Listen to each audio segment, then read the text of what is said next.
Tervetuloa sosiaalityöntekijöiden seuran järjestämään kunta- ja aluevaalipaneeliin. Pyytäisin meidän ehdokkaita laittamaan kamerat päälle.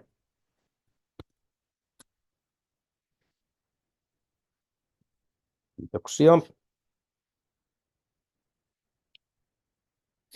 Minä olen Ville Santalahti ja juonnan tänään tämän tapahtuman. Paneeli tallennetaan ja se on jälkikäteen katsottavissa seuran YouTube-kanavalla. Sosiaalityöntekijöiden seura on puoluepoliittisesti sitoutumaton yhdistys ja toimintaan mukaan ovat tervetulleita kaikki sosiaalityöntekijät ja sosiaalityön opiskelijat. Lisätietoa löytyy nettisivuiltamme.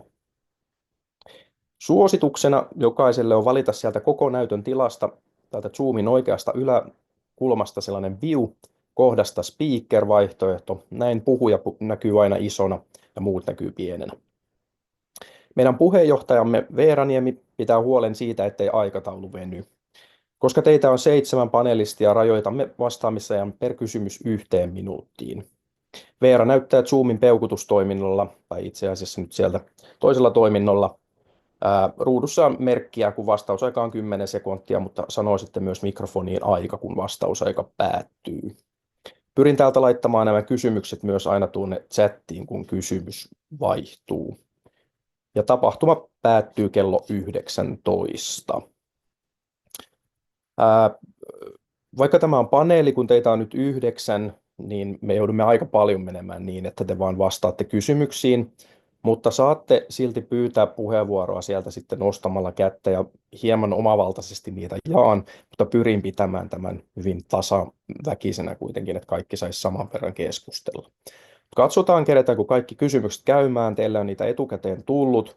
Mulla on siellä yksi semmoinen spesiaalikysymys, jonka saatan heittää jonnekin väliin, että tulee myös jotain muuta kuin harjoiteltuja vastauksia. Tosi iso kiitos, että olette kaikki päässyt tänne linjoille ja ihan mahtavaa, että ollaan saatu näin vahvasti eri puolueet edustettua. Kaikkein tärkeintä olisi just se, että meiltä pääsisi sosiaalityöntekijöitä mahdollisimman paljon läpi näissä vaaleissa. Mä annan teille kaikille aina nyt ensimmäisenä saa Teija aloittaa ja sitten seuraavaksi Tomas ja näin eteenpäin mennään niin kuin aakkosjärjestyksessä. Mutta mä sanon aina, että kenen vuoro on seuraavaksi, niin nyt pidetään lyhyet esittäytymiset, eli maksimissaan sen minuutin tähän alkuun, niin Teija saa ensin aloittaa esittelemään itseään ja sen jälkeen anna sitten seuraavalle puheenvuoron. Ole hyvä Teija. No niin, kiitos. Hei vaan kaikille. Mä oon Hautasen Teija Tampereelta. Olen Vasemmistoliiton ehdokas sekä alue- että kuntavaaleissa. Ja työkseni olen tällä hetkellä sosiaalityön yliopisto-opettaja Tampereen yliopistossa, mutta tuolla sosiaalityön kentällä on toiminut sitten lastenvalvojana ja lasten oikeuspsykiatrian yksikössä oikeastaan viime vuodet. Aikuissosiaalityöstä on myös kokemusta ja politiikassa tällä hetkellä varavaltuutettu Tampereella ja Pirkanmaan hyvinvointialueella ja sitten on lautakunta- ja valiokuntatyöskentelystä kokemusta nyt myös. Kiitoksia sitten Tomas. No hei mun puolesta, mun nimi on siis Tuumas ja tulen Varsinais-Suomesta Liedosta ja on ehdolla sekä aluevaaleissa ja kuntavaaleissa. Puolueena on vihreät.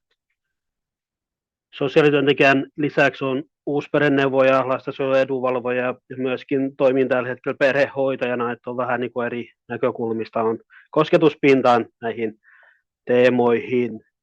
Ja reilu parikymmentä vuotta on toiminut sosiaalialalla sekä julkisella että yksityisellä sektorilla, myös järjestökentällä. On tällä hetkellä lastensuojelun avohuollossa sosiaalityöntekijänä.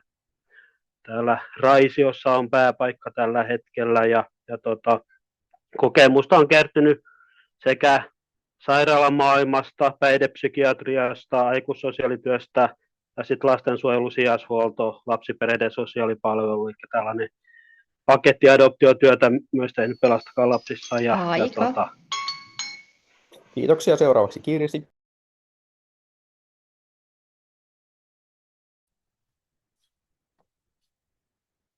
Olen Kirsi Kumpulainen Pohjois-Pohjanmaalla ehdolla aluevaaleissa ja Utajärven kunnassa kuntavaaleissa. olen työskennellyt monella hyvinvointialueella. Tällä hetkellä en työskentele omalla Pohjois-Pohjanmaan alueella. Kokemusta on lastenvalvojan, lastensuojelun, aikuissosiaalityön, lapsiperheiden palveluiden työstä. Kuulun Oulun demarinaisiin, on siinä mukana ja Uutajärven kunnassa on varavaltuutettuna ja muutamilla muilla paikoilla sitten työskennellyt jo useamman vuoden ajan, että monenlaista on mahtunut tähän poliittiseen uraan sitten. Ja mielenkiintoista ollut tuo muilla hyvinvointialueilla olla töissä. Kiitoksia. Sitten Kristiina, ole hyvä. Kiitos ja onpa mukava kuulla teidän esittelyjä. Mä oon Kristiina Ruuskanen ja ehdolla aluevaaleissa Kanta-Hämeen hyvinvointialueella ja kuntavaaleissa Hämeenlinnassa. Asun Hämeenlinnan Iittalassa. Työskentelen tällä hetkellä erityisasiantuntijana sosiaalialan korkeakoulutettujen ammattijärjestö Talentiassa. Toki täällä yksityishenkilönä ja kaikki mielipiteet ihan omia. Mä oon myös niin kuin 2 lapsen äiti ja sosiaalityöstä. Mulla on eniten kokemusta lastensuojelusta, kentältä ja kehittämisestä. Ja jos en sanonut vielä, niin keskusta on siis mun tausta yhteisö poliittisesti. Kiitos. Kiitos Kristiina. Seuraavaksi Maija, ole hyvä. Kiitos. Silvennoisen Maija Liperistä Pohjois-Karjalan hyvinvointialueelta. Puolue on kristillisdemokraatit, niin kuin logosta voisi hyvin päätellä. Olen tällä hetkellä vammaispalveluissa sosiaalityöntekijänä. Minulla on sieltä puolelta eniten kokemusta. Minä olen aika tuore sosiaalityöntekijä, että 3 vuotta olen vasta näitä hommia tehnyt, mutta sosiaalipuolella olen ollut yli 20 vuotta. Ja olen ollut myös siellä asiakkaan puolella, että minun oma lapseni sairastui syöpään ja sitten menehtyi siihen, niin on antanut näköalaa kyllä tähän työhön, että miten sitä asiakasta tulisi kohdella, ei pelkästään siltä viranhaltijan näkökulmasta, vaan myös sitten asiakkaan puolelta. Ja luottamustehtävissä on ollut sielläkin 20 vuotta jo, että Liperin kunnanvaltuustossa ja nyt on tällä hetkellä hyvinvointialueen valtuustossa ja maakuntavaltuustossa ja meidän piirin puheenjohtajana täällä Pohjois-Karjalassa toimin. Ja 2 elossa olevaa lasta on puolison lisäksi vielä kotona, että teillä Pohjois-Karjalasta on mukava meininki.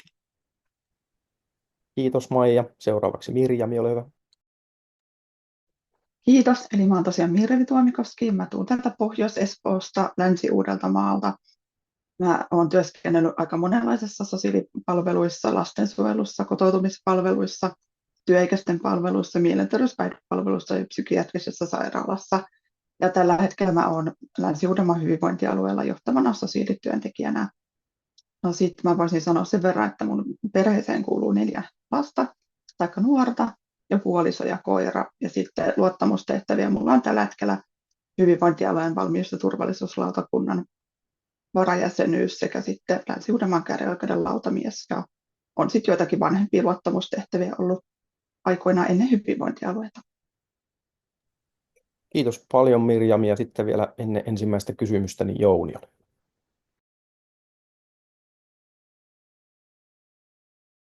Mikki jäi vielä kiinni.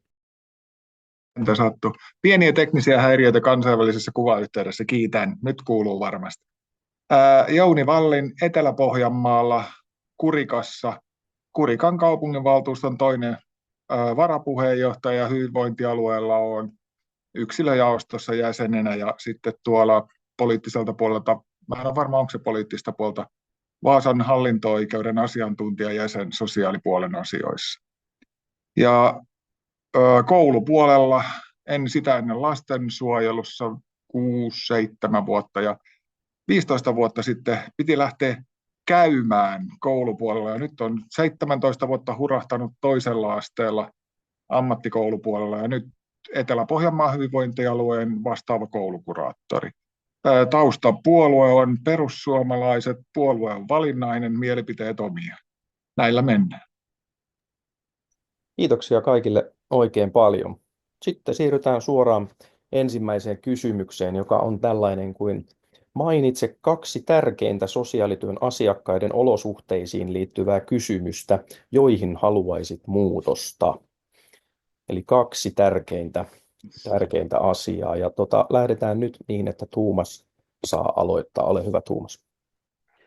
No, kiitos. Mä tulkitsin tämän ehkä omalla tavallaan niin, mutta ensimmäiseksi olisi nämä hallituksen toimet, jotka kohdistuu kaikista heikommissa tilanteissa oleviin ja sitten just tämä lapsiperheköyhyys on sellainen niin kuin teemana, että mitä tuossa Pelastakalastenkin viime vuonna julkaisussa raportissakin tuli ilmi, että vaan lisääntyy tämä lapsiperheköyhyys ja siellähän on pitkät syvät vaikutukset sitten moneen perheeseen. Et se oli yksi asia. Toinen, mikä mä olisin nyt tässä yhteydessä nostaa esille, on toi lapsen etu. Ehkä kritisoin myös omassa työssäni niin kuin sitä, että me ei tarpeeksi oikeasti esimerkiksi lastensuojelussa nosteta lapsen etu keskiöön, vaan me toimitaan aikuislähtöisesti ja unohdetaan ehkä liian useinkin meidän päätöksissä niin kuin se lapsi siitä, vaan tarkastetaan se enemmän aikuisen näkökulmasta. Tässä puhuu myöskin ehkä vähän, ei sosiaalityöntekijä, vaan myös perhehoitajan näkökulmasta pystynyt tarkastelemaan näitä asioita. Kiitos paljon Tuumas. Sitten Kirsi, ole hyvä. Kiitos. Tuo lapsiperheköyhyys on tuossa omassa työssä näkyvillä hyvin paljon. Siihen liittyy niin moni heikennyksistä, mitä on ollut tässä hetkessä. No, lapsen etuun liittyy tuo vanhemmuuden haasteet ja nämä koulupoissaolot, jotka on ollut hyvin merkittäviä omilla työssäkäyntialueilla. Että siihen pitäisi tarttua jollakin tavalla, mutta mikä se on se keino? On liian paljon koulupoissaoloja, joista tulee koulupudokkaita. Kiitos Kirsi. Sitten Kristi. Kiitos. Mä aloitan itse asiassa asialla, johon olen niin kuin kuluneella aluevaltuustokaudella aluevaltuutettuna jo niin kuin tarttunut ja pystynyt jotain saamaan aikaiseksi, eli lähisuhdeväkivallan ehkäiseminen ja sen haittojen torjunta.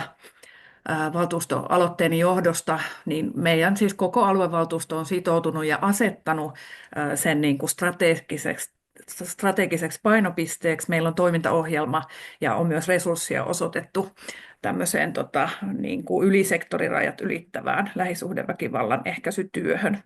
Ja mä en siis koskaan pääse myöskään irti siitä kohorttitutkimuksesta, joka selkeästi osoittaa, miten lapsiperheessä koettu köyhyys vaikuttaa elämässä sit jatkossa koettuihin vaikeuksiin, niin se on tosi tärkeä asia ja siihen liittyy sosiaalihuoltolain mukaisen perheiden sosiaalityön niin kuin siihen panostaminen niin, että sitä oikeasti voidaan tehdä ja myös niin, että taloudellisetkin työkalut on siellä käytössä. Kiitos. Kiitos paljon Kristiina. Sitten Maija.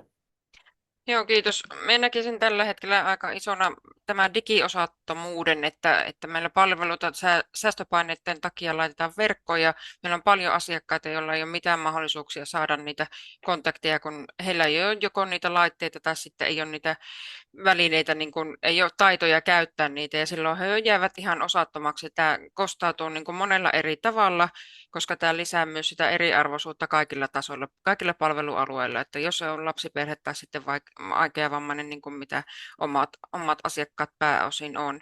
Ja sitten tämä ylipäänsä, että mikä on niin kuin minun mielestä asiakkaiden keskuudessa ongelma, että meillä on liian monista palvelualoista pitää ihmisten itse osata hakea ne palvelunsa itselleen, eli tulisi löytää semmoinen asiakaskoordinointi, että tämä asiakasosallisuus ja semmoinen jouhevampi palvelupolku tulisi jokaiselle mahdolliseksi, että oli kyse mistä tuen tarpeesta hyvänsä näistä ilmiöistä, mistä aikaisemmat puhuu, niin se, että jos ei osata löytää sitä oikeaa palvelua, niin se on ongelma.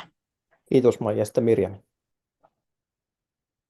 Joo, mä ehkä aloin eka lähestyä tätä vähän eri tavalla, mutta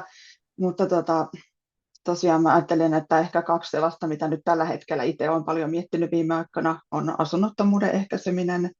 Eli meillä on asunnottomuustilastot näyttää aika huonoilta. Ja siinäkin on ehkä vähän kuntakohtaisia eroja sitten, että mitä ylipäänsä on niin kuin kohtuuhintaisia vuokra-asuntoja saatavilla missäkin kunnassa. Ja toinen on sitten lähisuhdeväkivalta. Ja näen, että se on kanssa sellainen palvelu, että se pitää olla enemmän resursseja siinä olemassa. Ja sitten meidän pitää myös varmistaa se, että se ei riipu ihmisen asuinkunnasta, että miten näiden palveluiden piiriin pääsee. Siinä on niin kuin ehkä tiivistettynä niin kuin kaksi tämmöistä nostoa. Kiitos Mirjami. Sitten Jouni. Kiitos. No mä puhun tuosta toisen asteen näkökulmasta, niin se on tämä matalan kynnyksen palvelut ajetaan ainakin täällä meillä päin ja pelkään, että muuallakin. Niitä on ajettu toisen asteen opiskelijoilta todella raakasti alas. Just ja just lain kirjain, mutta ei henkeä täytetä. Ja meillä esimerkiksi just yli 18 täyttävät, ne tipahtaa vallan pois. Niille ei mielenterveyspalveluja edes järjestetä, koska ne joutuu julkiseen, niille ei enää kouluterveydenhoito. Ja nyt on pelkona, että me kuraattorit vastaavina on yritetty tapella vastaan, koska meillä on pakollisena tullut lyhytterapiakoulutuksia. Että terapiatakuu täytetään sillä, että me on käyty koulutus, niin meistä tehdään pikkupsykologeja, mikä ei missään nimessä ole lain tarkoitus, eikä se, että miten sitä pitäisi noudattaa. Nämä on ne päällimmäiset tällä hetkellä itsellä mielessä. Kiitos Jouni, sitten vielä Teija.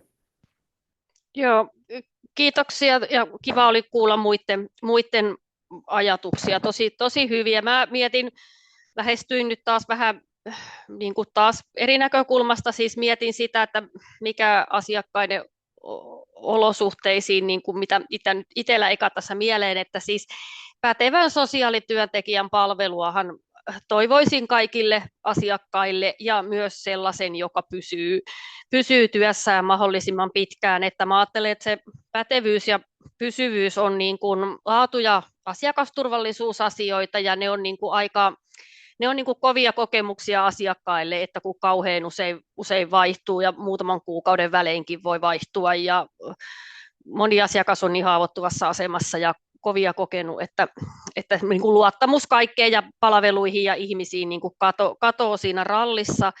Ja sitten toinen asia on jotenkin semmoinen, että siis oikeita palveluita oikeaan aikaan ja siinä nyt mä ajattelin, että loppuuko aika? Joo. No niin, joo. Lastenpsykiatrian ja lastensuojelun näitä rajapintoja yhtenä esimerkkinä siinä. Kiitos paljon Teija. Nyt tuli kaikille tähän vastaus. Haluaako joku haastaa jonkun toisen tästä kysymyksestä? Aika erilaisia vastauksia kuitenkin tuli. Haluaako joku kysyä joltain enemmän tai olla eri mieltä jonkun toisen kanssa? Haluaisin vain täydentää sitä, että perhehoitajana esimerkiksi hyvä esimerkki, että vuoden sisällä 3. sosiaalityöntekijä. Sen voisin kommentoida, että tässä näkyy se, että miten eri puolilta me osataan katsoa tätä asiaa, että me tarvitaan oikeasti laaja-alaisesti sitä näkemystä sinne valtuustoon, että tullaan ne erinäiset näkökulmat, että sillä on hirveän iso merkitys. Tulkitsen, että olette aika samoilla linjoilla asioista, joten mennään seuraavaan kysymykseen. Seuraava kysymys on, miten puolueesi vaaliohjelmassa huomioidaan sosiaalityö? Mitä ajattelet siitä? Eli mikä on puolueesi näkökulma vai onko sitä? Voitte pitää vastauksen joko lyhyenä tai sitten sinne minuuttiin vastata. Ja nyt meillä aloittaa sitten Kirsi, ole hyvä. Kiitos paljon. Varsinaisestihan sosiaalityötä ei oman puolueen SDPn vaaliohjelmassa mainita, mutta nämä kaikkihan liittyy siihen, mitä siellä ajetaan. Eli hyvinvointi kuuluu kaikille, toimivat palvelut, hyvä turvallinen arki, koulu on turvallinen oppilaille ja opettajille. Että meillä kaikilla tulee olla tilaa hengittää, harrastaa ja yrittää myös. Ja tämmöinen kestävä elinvoimainen yhteiskunta, mitä me tarvitaan, koska tämä alati eriarvoistuva yhteiskunta niin on haaste kyllä kaikille, että tuloerot on aika suuret ja niitä pitäisi kaventaa. Oma lääkäri, omahoitajan mallihan vaikuttaa siihen, että miten meistä itse kukakin pääsee sitten hoitoon, millä tahdilla, että se hoitoon pääsy jonoista niin on todella tärkeää, että koska jos asiakkaani ei pääse hoitoon, niin sillä on vaikutusta heidän työllisyyteen ja perheen toimeentuloon ja lasten hyvinvointiin ja kokonaisuuteen. Kiitos Kirsi. Kiitos. Seuraavana olisi Kristiina. Yritetään pitää mahdollisimman paljon siellä oman puolueen näkökulmassa se puheenvuoro. Mennään näihin muihin asioihin muissa kysymyksissä. Kiitos. Yes, no, mä voin sanoa, että mä olin itse asiassa myönteisesti yllättynyt keskustan aluevaaliohjelmasta, sosiaalihuollon ja sosiaalityön sisällöstä. Ehkä myös sen takia, että en siis itse ollut siinä työstämässä ja on upeaa huomata, että sitä niin kuin ymmärrystä sosiaalista ongelmista ja asiakkaiden kontekstista mulle ainakin siitä välittyy, mutta tietysti mä katson sitä myös tietyllä silmälaseilla.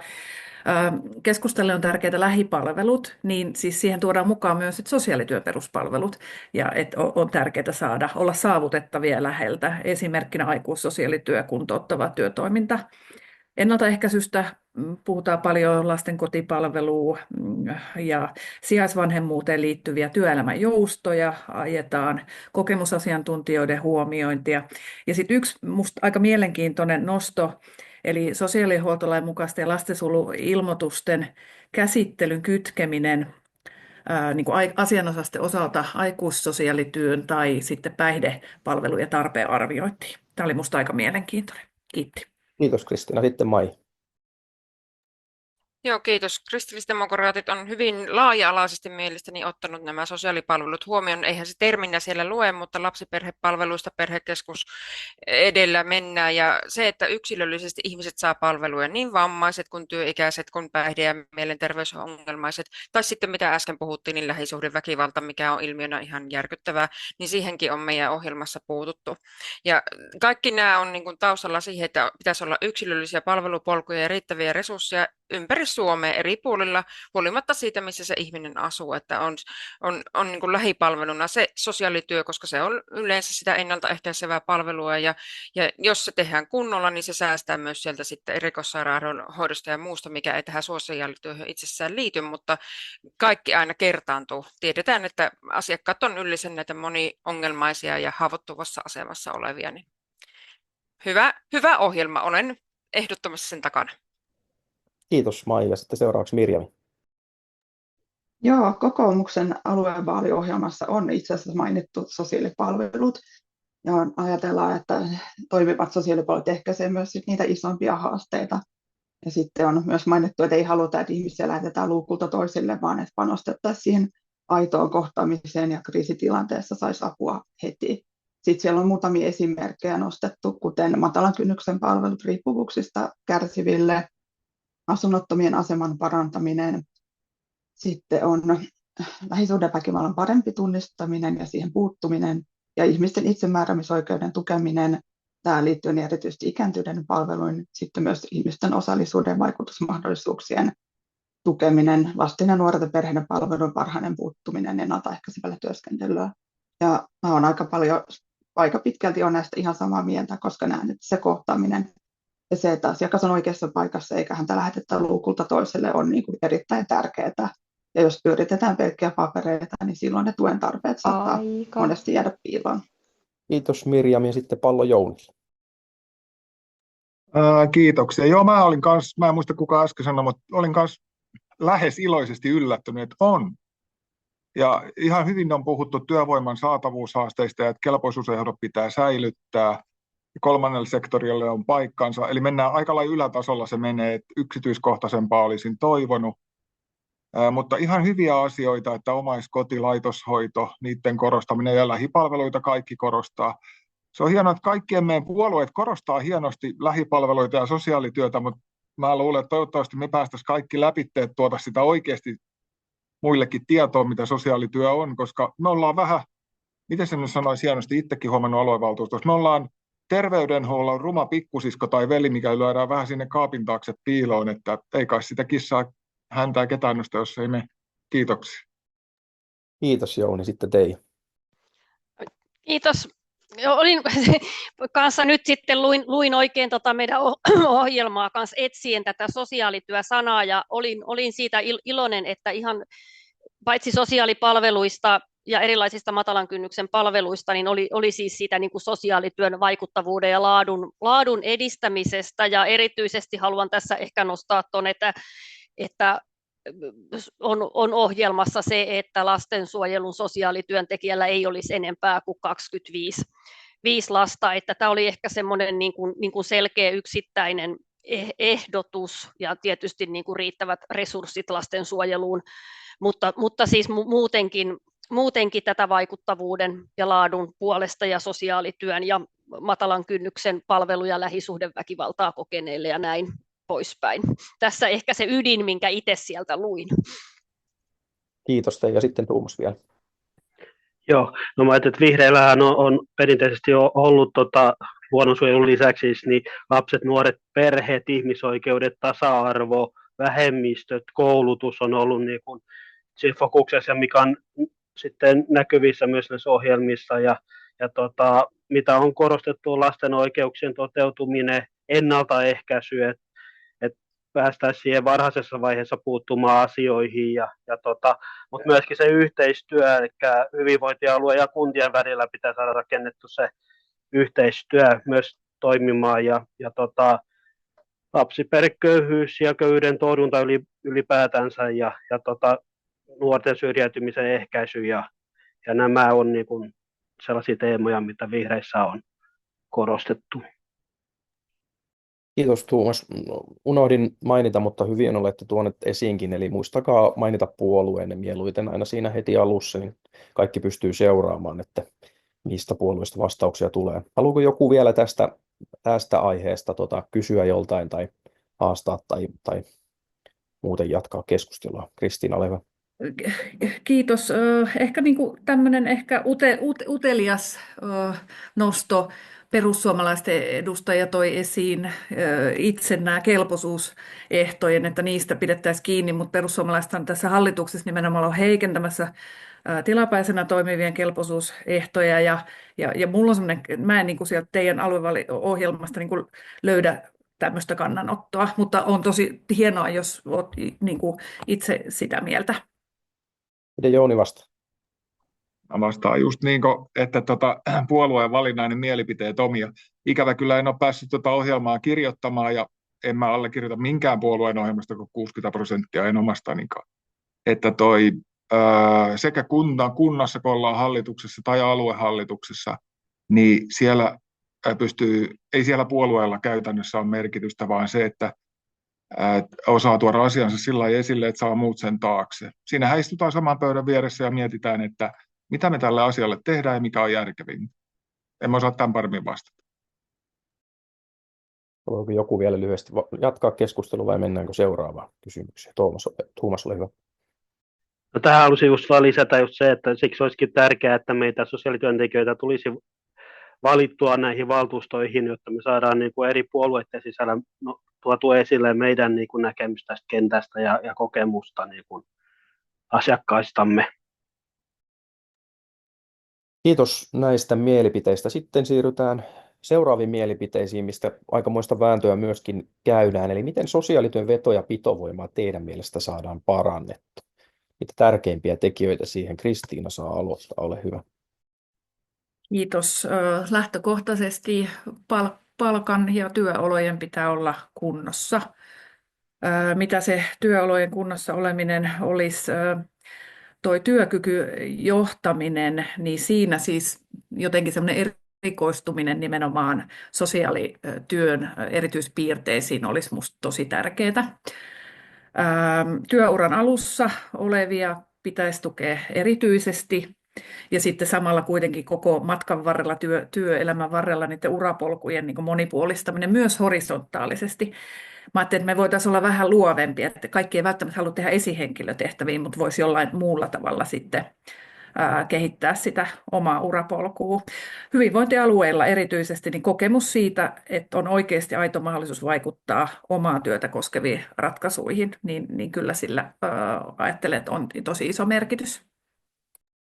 Kiitos Kristiina. Kristiina siis keskustasta ja sitten Maija seuraavaksi. Ole. Joo, kristillisdemokraattien edustajana tässä totean, että henkilöstön johtamisen merkitys on minusta melkein palkkaakin suurempi siinä mielessä, että jos sinä et tule kuulluksi, jos sinä et tule niin kuin otetuksi siihen yhteisöön ja saa sitä tukea, kun meidän asiakkaat on niin haastavissa tilanteissa olevia, niin jos sä jäät ihan yksin, niin kyllähän se et halua sitä työtä pitkään tehdä. Että tämän näki, kun me on hiljattain, niin kuin sanoin, niin on valmistunut vasta, niin meillä osa sanoi, että ei aiokaan valmistua, kun totesi, että tämä työ on niin raadollista, että kuka minua tukee siellä. Että jos sillä työpaikalla ei saa sitä tukea siltä lähiesihenkilöiltä tai niiltä johtajilta, niin kyllähän se on aika yksin. Ja sitten keskiössä on myös tämä joustavat työolot ja terveet ja turvalliset tilat, että nämä ei saisi niin unohtua missään, että me ei olla mitään heittopussia, että mennään sinne terveyskeskuksen perukoille johonkin hommeiseen tilaan, kun meilläkin on oikeus, ja asiakkailla on oikeus kohdata meidät jossakin muuallakin kuin kotonansa, että sekin on hyvä muistaa. Kiitos Maija. Mirjami. Joo, mä ajattelen kanssa, että kyllä se on niin kuin panostamalla siihen palkkaukseen ja sitten myöskin työolosuhteeseen, että täällä niin kuin Uudenmaan alueella, no meillä on paljon tässä eri kuntia ja myös muitakin hyvinvointialueita lähellä, että kyllä se palkkaus on aika iso tekijä siinä, mutta sen lisäksi, että palkkauksen pitäisi olla kunnossa, niin kyllä ne työolosuhteet on sitten ehkä vielä tärkeimmät. Että se tarkoittaa sitä, että pitää olla riittävä resurssointi, kohtuullinen asiakasmäärä, toimiva työnjako sitten siellä palvelun sisällä, pitää olla hyvää johtamista ja sitten pitää myös kuunnella työntekijöiden ääntä silloin, kun kehitetään niitä palveluja. Ja työllä pitää olla sen ansaitsema arvostus ja sitten myös pitää olla mahdollisuus myös kehittää sitä omaa työtään. Jos siihen kehittämiselle ei ole aikaa, niin pahoittelut. Niin, eli jos sille kehittämiselle ei ole aikaa, niin ei sitä sit kyllä hirveän pitkään ehkä niin kuin jaksa semmoista valtavaa työkuormaa ja painetta. Kiitos Mirjami. Tässä mieltä Jouni. No samaa mieltä me ollaan liikuttavan yksimielisiä ihan varmasti. Lähinnä itse ajattelin kysymystä käytännön kannalta. Eli se, että lähiesimiehillä pitää olla tarpeeksi vähän alaisia ja se, että työkuormaa per sosiaalityöntekijä tai kuraattori pitää pienentää, koska se työkuorma on aivan älytön tällä hetkellä ja porukka on tosi väsynyttä, eikä jaksa. Että mä en tiedä, meillä on kuraattoreilla kävi säkä, että saatiin lakiin se, että montako oppilasta saa olla per kuraattori, ja sitä on aika hyvin noudatettu hyvinvointialueilla. Meidän pitäisi saada sosiaalityöhön vastaava aika pieni se lakiin säädetty määrä, montako asiakasta saa olla, ja niin isot uhkasakot, että niitä myös oikeasti toteutaisi. Tämä oli ainoa, mikä itsellä tuli lisäyksenä mieleen. Kiitoksia. Kiitti Jouni, sitten Teija.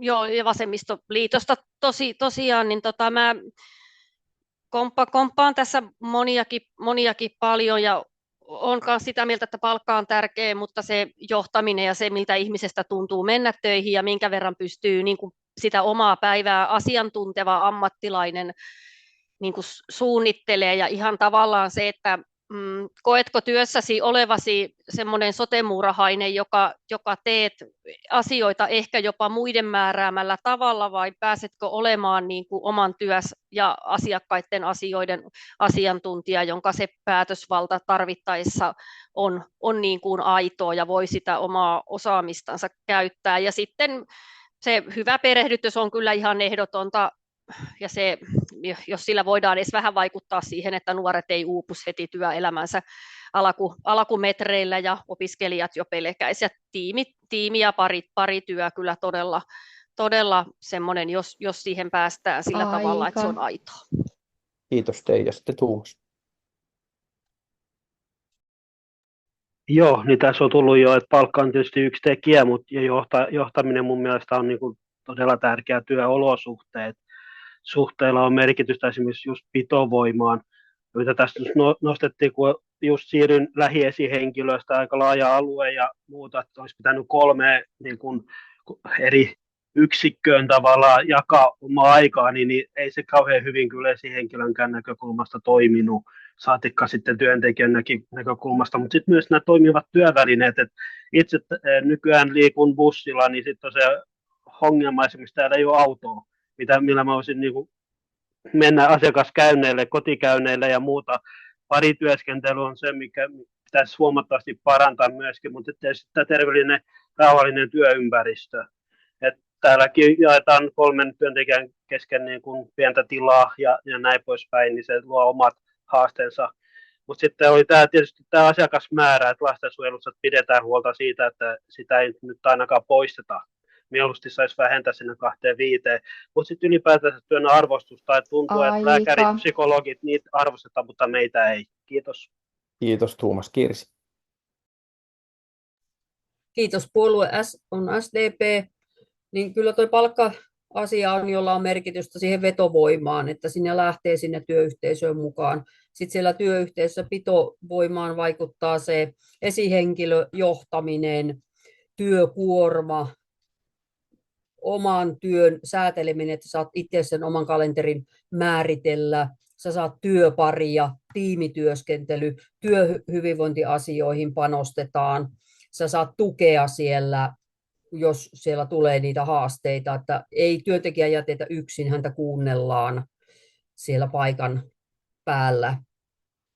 Ja nämä työsuhdeedut, joita koko ajan tunnetaan, että niitä vähennetään, niin on harmittavaa, mutta myös terveet ja turvalliset työskentelytilat, että siellä ei ole niitä hometiloja, josta joku sieltä mainitsi, että vaan me tarvitaan terveet tilat sekä itselle että asiakkaille, kyllä kaiken kaikkiaan. Kiitos. Kiitos kaikille. Aika samanmielisiä tästäkin ollaan. Nousiko jotain vielä, mitä haluan nostaa esiin? Ole hyvä, Maija. Vielä unohdin sanoa tuon ammatillisen kehittymisen mahdollisuudet, että me tarvitaan kuitenkin sitä päivitystä, oltiin sitten millä tahansa toimialueella itse töissä, että saadaan se ajantasainen tieto, että jos siihen ei järjestetä työnantajan puolesta mahdollisuutta, niin ei siellä kyllä sitten voi olla tekemässä myöskään lakisääteisiä palveluita oikealla tavalla, jos ei saa sitä ammattipätevyyttä päivittää jatkuvasti.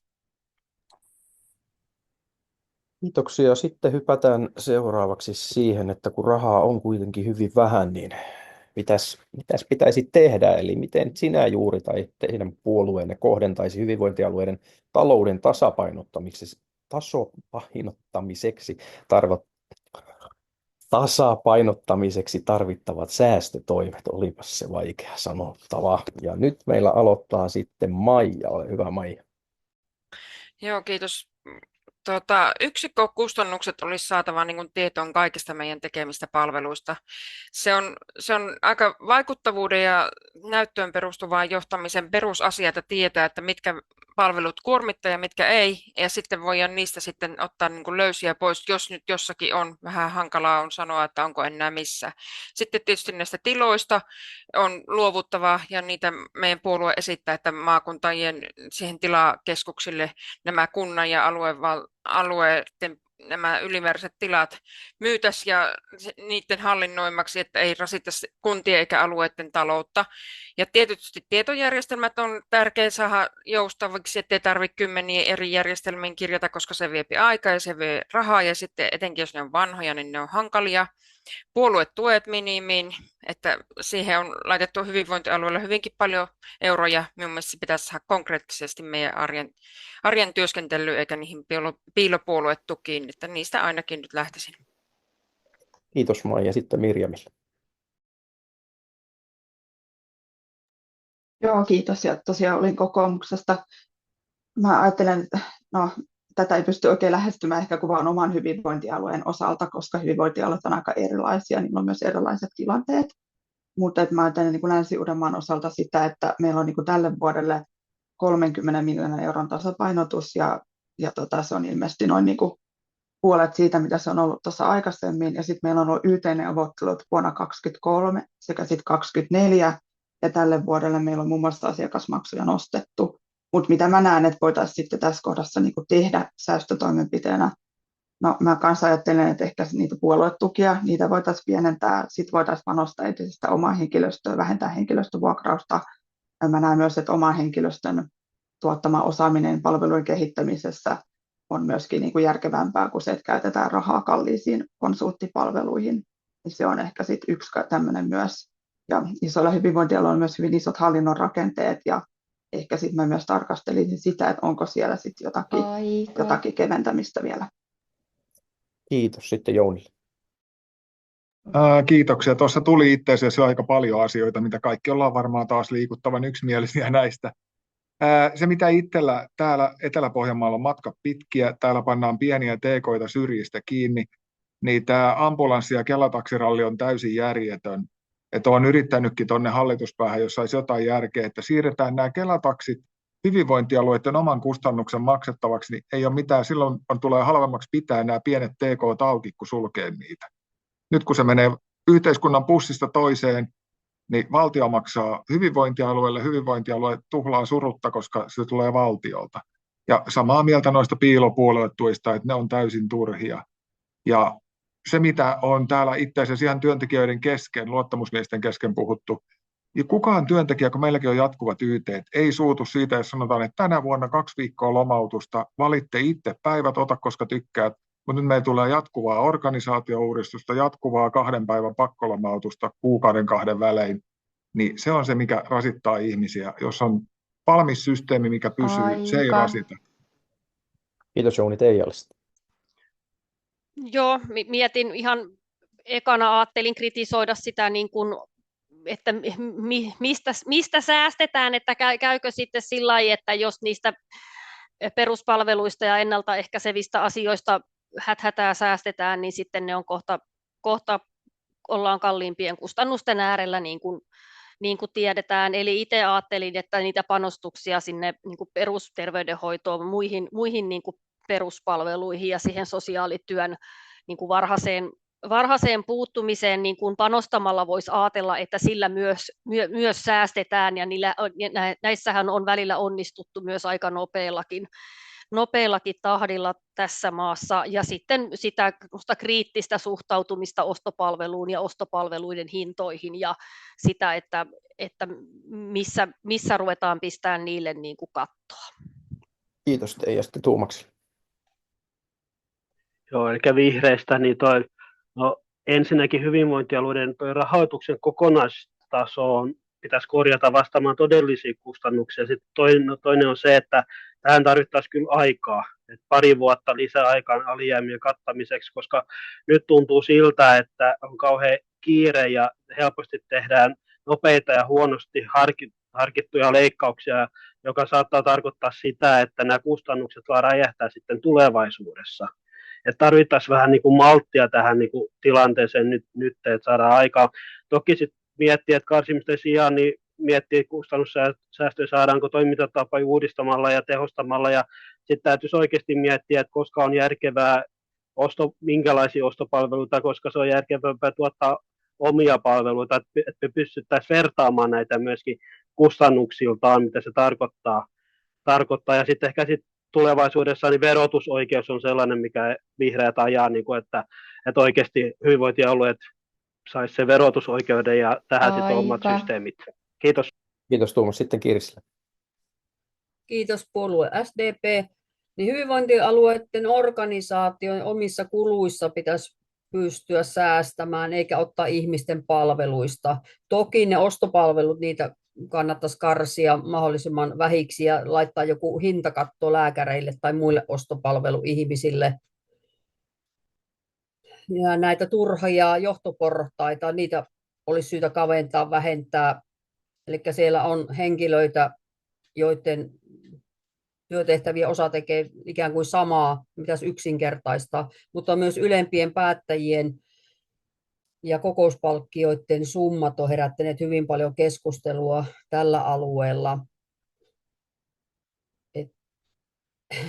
Ennemmin siellä niin kuin organisaatiossa itsessään pitäisi miettiä tarkemmin, että mistä sieltä voi niin kuin säästää, eikä ihmisten nämä palvelut. Kertaan sen uudelleen, koska ei sieltä palveluista, vaan ihan siellä organisaation rakenteessa yksinkertaistaa tai vähentää sieltä, järkiperäistää sitä systeemiä siellä. Kiitos. Kiitos. Sitten Kristiina vielä. Kiitos. Tuomas otti hyvin esiin tätä niin kuin isoa kuvaa, ja edustamani puolue Keskusta on nyt ehdottanut monta kertaa koko ajan sitä, että näille alijäämien kattamiselle pitää saada lisää aikaa, koska se on nyt isoin syyllinen tähän typerään säästämiskierteeseen, mihin joudutaan, joka tulee kalliimmaksi pidemmällä aikataululla. Ja kun siis mä ajattelen, että niin kuin me tunnetaan kaikki, kuinka ne löysät on jo otettu pois. Siellä ei ole sitä löysää kovin paljon otettavissa, ja sen takia tämä niin kuin isossa kuvassa pysyminen on tärkeää. Et sillä hetkellä, kun aluevaltuusto hyväksyy sen talousarvion, niin sen raameissa sitten kanssa mennään. Ja viranhaltijoilla on velvollisuus tehdä kaikki valmistelu niihin raameihin. Mutta politiikka voi poiketa niistä raameista. Ja mä nostan hattua Vantaa-Keravan hyvinvointialueen poliittisille päättäjille, jotka uskalsi pitää näitä raameja niin kuin isompana. Se nyt ei sitten johtanut pitkälle, mutta joo, iso kuva. Kiitos. Kiitos.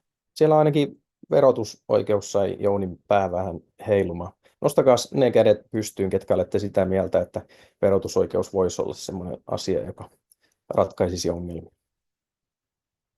Onko muita kuin Tuomas? Teija nostaa kättä, Kirsi nostaa kättä. Haluaako Jouni ottaa jotain kommenttipuheenvuoroa asiaan? Haluaa, kiitos puheenjohtaja. Verotusoikeus ei kohtelisi tämmöisiä väestöltään vanhoja. Etelä-Pohjanmaa on väestöpohjaltaan erittäin vanheneva kunta, missä tulotaso on keskimääräistä Suomen tulotasoa pienempi.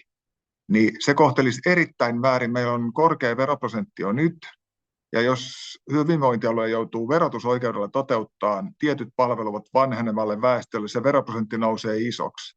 Ja siihen tarvittaisiin taas uusi valtiollinen tasausjärjestely, himmelijärjestelmä, mikä palkkaa lisää ihmisiä hoitaa järjestelmää, mikä ei toimisi lähtökohtaisesti alun perinkään. Kiitoksia. Kiitos. Haluaako Tuomas vastakommentti? Joo, siis kyllähän tässä on niin kuin mietitty vihreiden osalta sitä, että tarkoitus ei ole nostaa kokonaisveroastetta, vaan että jotenkin saisi palveluiden taso ja rahoitus paremmin niin kuin yhteen, ja sillä ei korvattaisi täysin valtion rahoitusta. Et en osaa sanoa, en ole perehtynyt niin kuin siihen yksityiskohtaan, että millainen tämä tasausmalli ja muuta sitten siihen tarvitsisi niin kuin rakentaa, mutta jotenkin se tuntuu myös, että tämä nykyinen on hyvin haavoittuvainen sillä, että ketkä on siellä hallitusvastuussa, että miten niitä asioita viedään sitten eteenpäin, miten se, ettei sitten tule kauhean poukkoilevaa tämä nykyinen malli sitten, niin kuin, että jotenkin niin kuin tämä pitäisi saada rahoitettua sitten tämä. Haluaako Jouni vielä vastakommentti tai joku muu? Maija voi ottaa väliin. Joo, tuosta maakuntaverosta on täysin samaa mieltä kuin Jouni. Meillähän tarvevakioidusti hävitään koko ajan 60 miljoonaa täällä Pohjois-Karjalan alueella, kun oltiin niin tehokkaita kuntayhtymän aikaa, että otettiin löysyt pois ja palveluverkko on tiivistetty sen verran, että minä väitän, että monissa hyvinvointialueissa on vielä palveluverkon tiivistämisen varaa verrattuna meihin, että tässä on niin kuin eriarvoisessa asemassa on nämä pienemmät alueet jo tällä hetkellä, ja Kirsikin tuolla nyökkäilee on jollain tavalla tämän alueen palveluissa perillä, että tämä ei ole ihan yksioikoista katsoa sitten Etelä-Suomesta kuin sitten tällä syrjäseudulla näitä asioita, että me eletään hyvin erilaisissa hyvinvointialueissa koko Suomen alueella. Onko tähän vielä muita näkökulmia?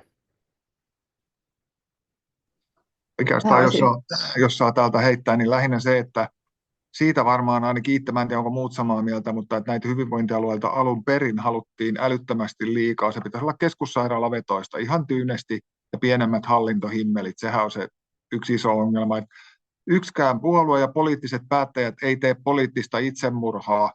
Ne ei uskalla päättää vaikeita päätöksiä, koska se vaikuttaa äänestäjiin, niin se on hirvittävän vaikeaa virkamiesten tehdä järkeviä päätöksiä, kun poliittiset päättäjät, ainakin meidän aluevaltuustossa, niin sitten ne palautetaan valmisteluun ja kumotaan, kun tuodaan järkeviä esityksiä. Kiitos. Mitäs mieltä Kristiina asiasta?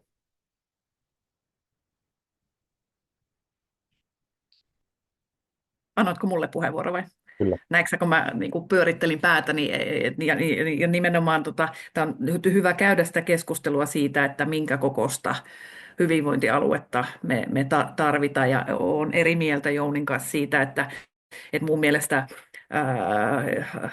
se pitää pysyä kuitenkin mahdollisimman lähellä ihmisten arkea, ja se menee semmoisen hallintohimmeliksi sitten, mitä kauemmas se päätöksenteko oikeasti menee, vaikka se sattuisikin sitten olemaan poliitikolle jotenkin helpompi tehdä. Ei, mun mielestä poliittisena luottamushenkilön toiminnan on tosi vaikeaa, ja välillä niin kuin täytyy valita huonoista vaihtoehdosta se vähemmän huono. Ei sitä äänestäjät aina ymmärrä, mutta se on toisaalta, mikä tekee tästä myös jollain tavalla tosi kiehtovaa.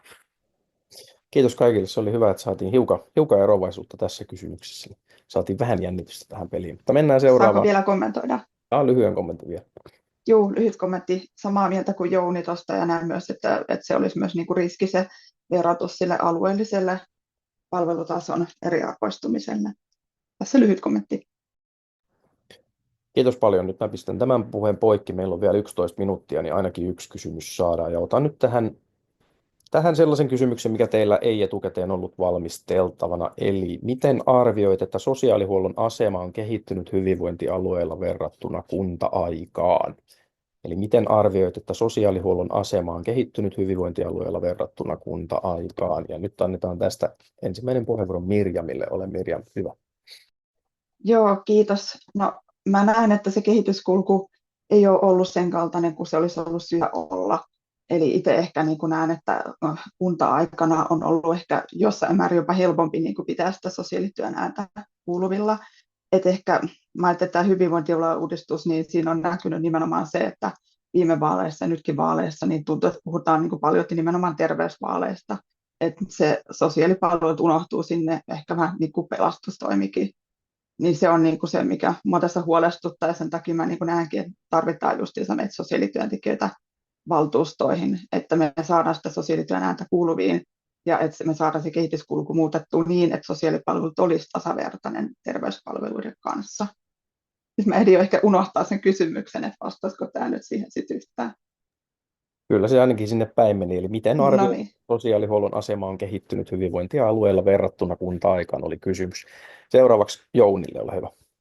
No yhdyn edelliseen puhujaan näin kuvainnollisesti, että ihan samaa mieltä, että huonompaan suuntaan on menty verrattuna kunta-aikaa, oli pienemmät ympyrät, me ei jääty terveyspuolen varjoon, mutta nyt me jäädään pahasti terveyspuolen varjoon, vaikka me työllistetään valtakunnallisesti enemmän porukkaa kuin terveyspalvelut. Mutta sitä pitäisi vaan entistä enemmän meidän kaikkien rummuttaa. Toivottavasti päästään kaikki läpi omalla alueella ja kunnassa ja voidaan nostaa, ja varsinkin ennaltaehkäisevien palvelujen merkitystä ja matalan kynnyksen, että kuinka paljon ne säästää jatkossa. Koska ikävä kyllä tuntuu, että ainoa mihin tuijotetaan on raha. Kiitoksia. Kiitos. Sitten Teija. No, kiitos. Oma poliitikkokokemus on tästä muutamalta viime vuodelta, niin mulla ei ole sitä semmoista niin kuin omakohtaista niin kuin sosiaalihuollon palvelujen näkökulmaa niin kuin pitkältä ajalta, mutta toisaalta Pirkanmaan hyvinvointialuehan on ihan kauhean suuri, ja sen nyt olen kuullut ja ymmärtänyt, että toisaalta onhan meillä ollut pienemmissä kunnissa niin myös niin kuin heikompia sosiaalihuollonkin palveluita, ja sitä niin kuin mitä kyllä mä nyt ajattelen, että hyvinvointialue kuitenkin voi mahdollistaa ja on mahdollistanutkin niin kuin tietyissä asioissa niin kuin asiantuntevienkin tai semmoisten erityiskysymysten palvelujen parempaa saatavuutta myös syrjäalueilla ja sitä, mutta muuten kyllä ajattelen kanssa, että meillähän on edelleen koko ajan vaara jäädä sinne terveydenhuollon kainaloiseksi, jos ei itse pidetä tästä ääntä. Kiitos Teija, sitten Tuomas.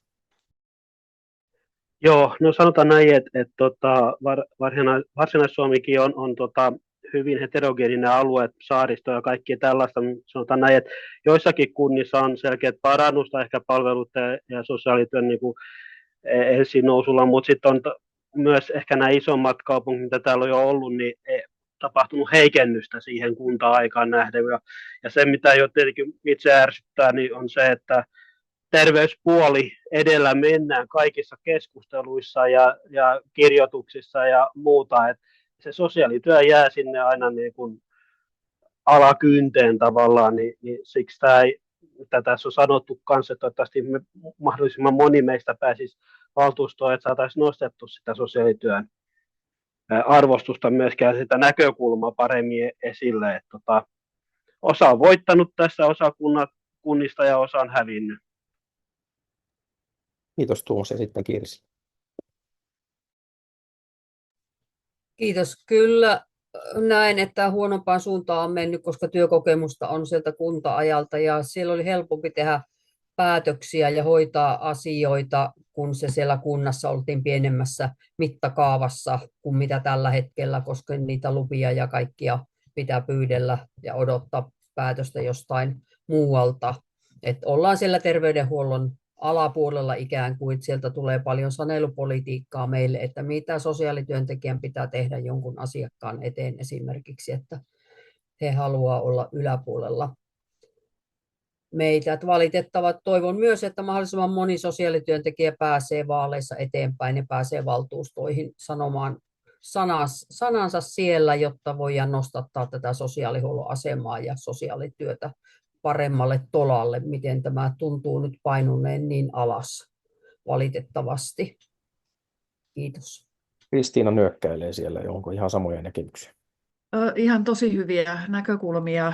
Mä jotenkin omassa ajattelussa jaoin tämän, niin kuin, että miten se on kehittynyt niin kuin sisäisesti ja sitten toisaalta myös, että miten suhteessa muihin sektoreihin, esimerkiksi terveydenhuoltoon ja sisäisesti niin samoja juttuja, tiettyä niin kuin yhdenvertaisuutta näissä palveluissa ja laadun lisäämistä on varmaan niin kuin tapahtunut. Riippuu tosi paljon, mikä on ollut niin kuin lähtötilanne. Mutta sitten toi niinku, siis ammatillisen johtamisen kaventuminen, se on kyllä sellainen ilmiö, mistä sosiaalityössä kärsitään nyt, että saattaa mennä pidemmällekin, että löytyy sitten oikeasti se oman alan johtaja. Kanta-Hämeessä ei lähtökohtaisesti ollut professiojohtajaa sosiaalityölle ollenkaan. Aikamoisen huutamisen jälkeen me saatiin se, että se oli niin kuin hyvä. Tutkimus-, kehittämis-, innovaatioasioissa myös siis suhteessa terveydenhuoltoon. Ehkä se on tullut vain näkyväksi, mutta tosi niin kuin lapsen kengissä. Mutta ehkä suunta on vaan tästä ylöspäin. Ja toivotan kyllä kaikille teille menestystä kohtuullisesti. Kiitos Kristiina. Seuraavaksi Maija. Joo, itse aloitin silloin päättäjänä 20 vuotta sitten ja silloinhan sosiaalilautakunta päätti lastensuojeluasioista ihan lautakunnassa, että se oli ihan niin kuin siellä arjessa. Nythän se on siellä jossain ihan kaukana, että toisaalta se oli niin kuin lähempänä sitä asiakasta silloin, kun ne oli kaikki siinä ja työntekijöiden niin kuin prioriteetti oli se, että piti osata kaikkien palvelualueiden tehtävät. Nythän pystytään keskittymään työikäisiin tai lapsiperhepalveluihin tai aikuissosiaalityöhön tai mihin tahansa. Että sitä niin kuin tavallaan sen työntekijän näkökulmasta se on järkevämpi minusta ehkä, kun on isompi kokonaisuus. Mutta meidän pitää muistaa, että ikääntyneiden asumispalvelut on myös sosiaalihuoltolain mukaista. Ja nythän täällä Pohjois-Karjalan hyvinvointialueella tulikin sosiaalipalvelujen johtaja, että se ikääntyneiden palvelualue tuli meidän niin kuin, tavallaan perhe- ja sosiaalipalveluiden alaisuuteen, ja se profession pitäisi nousta, koska se väkimäärä on huomattavasti suurempi, mitä me ollaan aikaisemmin nähty, että se on niin kuin, vammaispalvelut ja työikäiset ja lapsiperhepalvelut, että ymmärrettäisiin se, että meitä on oikeasti paljon tällä puolella töissä.